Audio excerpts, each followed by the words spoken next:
గతంలో జగన్ ప్రభుత్వం ఉన్నప్పుడు ఎక్కడ చూసినా కూడా జగన్ ఫోటోలు పెట్టుకొని ఆఖరికి చనిపోతే డెత్ సర్టిఫికేట్ మీద కూడా వాళ్ళ ఫోటోలు. అదే విధంగా మనకి పాస్బుక్లు గతంలో ఇచ్చిన పాస్బుక్ల పైన కూడా జగన్ ఫోటో వేసుకొని ఎక్కడ చూసినా నా ఫోటోనే కనపడాలా, ఎక్కడ చూసినా నా ముఖమే కనపడాలా అని చెప్పి ఈ విధంగా ఫోటోలు పెట్టుకొని పబ్లిసిటీ చేసుకొని కొన్ని వేల కోట్లు దీని కోసం ఖర్చు పెట్టడం జరిగింది.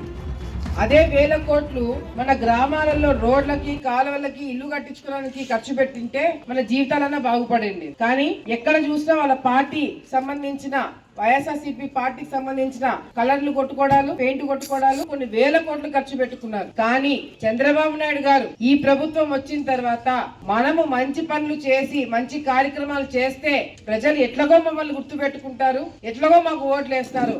అంతేగాని డబ్బులు ఖర్చు పెట్టి ఈ విధంగా బుక్కుల పైన మన ఫోటోలు వేసుకోవాల్సిన అవసరం లేదని చెప్పి ఈ రోజు చంద్రబాబు నాయుడు గారు మళ్ళీ కొత్త బుక్కులు ప్రింట్ చేయించి దీని మీద ఎక్కడైనా చంద్రబాబు నాయుడు ఫోటో కనిపిస్తుందా, లోకేష్ అన్న బొమ్మ కనిపిస్తుందా, మా బొమ్మలు ఏడైనా కనిపిస్తున్నాయా? ఏమీ లేదు.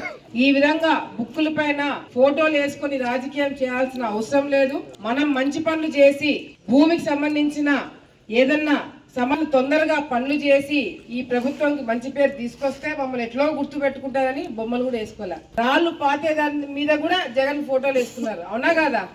కొంతమంది అయితే శ్మశానాలకు కూడా జగన్ ఫోటోలు పెట్టుకున్నారంట. అందుకే ప్రజలు కూడా ఆడ పెట్టాలో ఆడ పెట్టలేరు జగన్ ని. మళ్ళీ ఇప్పుడు చంద్రబాబు నాయుడు వచ్చిన తర్వాత ఎక్కడైతే ఆ రాళ్ల మీద బొమ్మలు వేసుకున్నారో ఆ బొమ్మలన్నీ తీపిచ్చేస్తున్నాం.